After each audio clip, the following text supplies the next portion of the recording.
Bismillahirrahmanirrahim. Pada hari ini kita akan membahas bagaimana kita memahami diri manusia yang sangat kecil ini dan penuh dengan kompleksitasnya. Ternyata kompleksitas daripada diri kita yang sangat kompleks, mulai dari mikroskopis hingga makroskopis. Hal itu juga perwujudan daripada yang kita pahami dari alam semesta ini. Alam semesta yang telah terbentuk sebelum dari terciptanya manusia. Sekarang dan terkadang ketika kita mulai memahami sejarah kehidupan dunia ini dan juga alam semesta, maka akan kita bisa cerminkan kepada terciptanya diri kita. Dan kita juga bisa memahami kompleksitas daripada diri kita. Dengan kita memahami kompleksitas diri kita, maka diri kita akan semakin kita syukuri dan kita bersyukur kepada Tuhan yang Maha Kuasa. Mari kita kembali kepada sejarah. Sejarah di mana kita bisa memahami menurut beberapa teori dari terbentuknya alam semesta yang dikatakan dimulai dunia dan alam semesta ini sekitar 13,5 miliar tahun yang lalu, di mana kehidupan ini adalah suatu kegelapan dan tiba-tiba terbentuklah atau terciptalah atau muncullah Big Bang atau ledakan yang sangat besar. Kemudian 380.000 tahun setelah itu terciptalah atom-atom yang stabil yang terdiri dari helium dan hidrogen yang sangat dominan.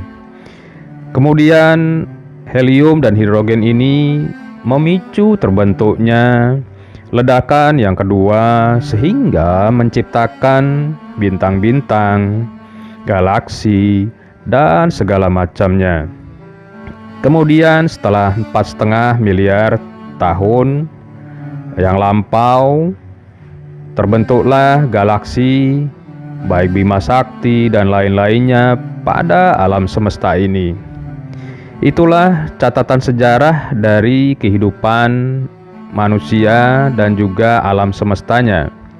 Tetapi kita tidak berhenti kepada teori yang terlampau, tetapi kita mulai fokus pada terbentuknya, mulai adanya kehidupan.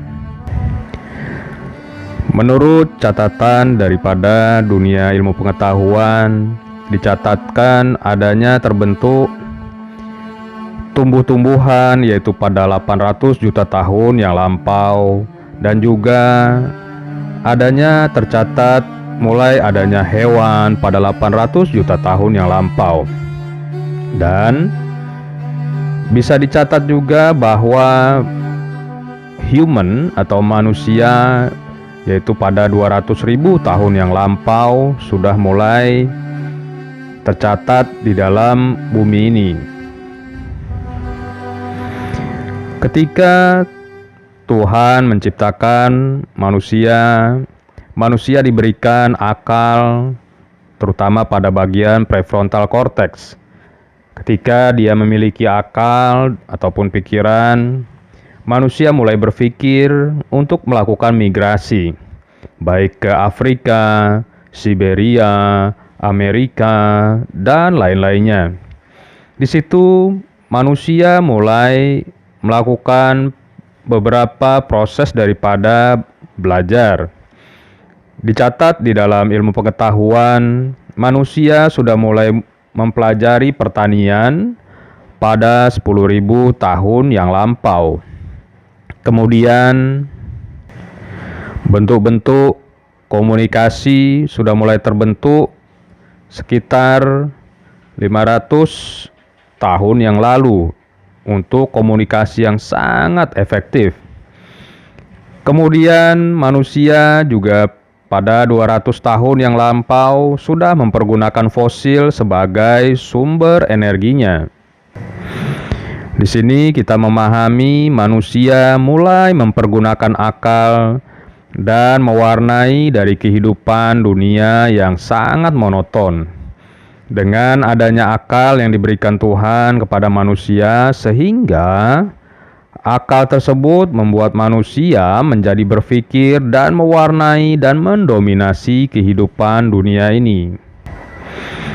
Walaupun tumbuhan telah ada di dalam sejarah kehidupan 800 juta tahun yang lampau maupun hewan, dan manusia tercatat baru ada 200.000 tahun yang lampau, ternyata perkembangan manusia melampaui daripada makhluk-makhluk yang sebelumnya. Dikarenakan diberikan adanya akal, terutama prefrontal cortex, dan dalam catatan sejarah mulai ada perkembangan yang luar biasa, bertani, komunikasi, kemudian penggunaan energi, itu mulai terjadi pada peradaban manusia. Dengan kehidupan yang begitu kompleks dan manusia bisa mewarnai kehidupan dunia ini, maka manusia memiliki kompleksitas yang beragam, masalah yang beragam, tetapi juga diiringi dengan kesempatan yang lebih beragam. Disitulah peranan manusia. Manusia menjadi dominasi di dalam kehidupan ini. Dan manusia di abad 4.0 hingga 5.0 sudah melakukan banyak perubahan dan melakukan disrupsi. Disrupsi itu membuat pertumbuhan dan juga manusia menjadi lebih kreatif dan lebih inovatif. Dari sejarah singkat ini kita bisa melihat bahwa manusia selalu melakukan eksplorasi, proses belajar, bagaimana mempergunakan kehidupan ini lebih efektif dan lebih efisien, sehingga manusia menjadikan kehidupan ini lebih membantu dirinya di dalam mengeksplorasi lebih dalam lagi keindahan daripada dunia ini. Apa yang terjadi pada orang yang mengalami gangguan mental? Orang yang mengalami gangguan mental, mereka terputus di dalam melakukan inovasi, terputus di dalam melakukan kreasi, sehingga mereka tidak sempat dan tidak sanggup untuk bisa mewarnai kehidupan ini. Oleh karena itu, kita kembalikan proses daripada berpikirnya, proses daripada rasanya, agar dia bisa mengeksplorasi dunia ini lebih baik lagi. Kemudian manusia menjadi manusia yang seutuhnya. Ketika dia kembali menjadi manusia yang seutuhnya, maka dia bisa melihat dirinya lebih utuh dan alam semesta lebih utuh lagi. Sehingga sesuatu yang terlihat kecil tidaklah terlalu besar di dalam pikirannya, ataupun dia menganggap terlalu besar permasalahan di dalam kehidupan. Karena dengan dia menyadari penciptaan dirinya dan penciptaan alam semesta yang sangat luar biasa ini, dia mulai menyadari kehidupan dunia hanya sementara dan dia harus memberikan yang terbaik, produktivitas di dalam kehidupan ini. Sehingga dia menjadi manusia yang seutuhnya, baik pikiran, perasaan, maupun perbuatannya.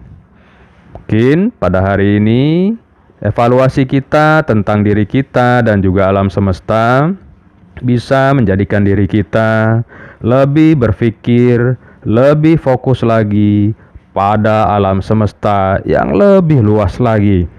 Sehingga tidak berkutat pada permasalahan yang begitu kecil dan kita menganggapnya terlalu besar. Baik, wabillahi taufik wal hidayah. Wassalamualaikum warahmatullahi wabarakatuh.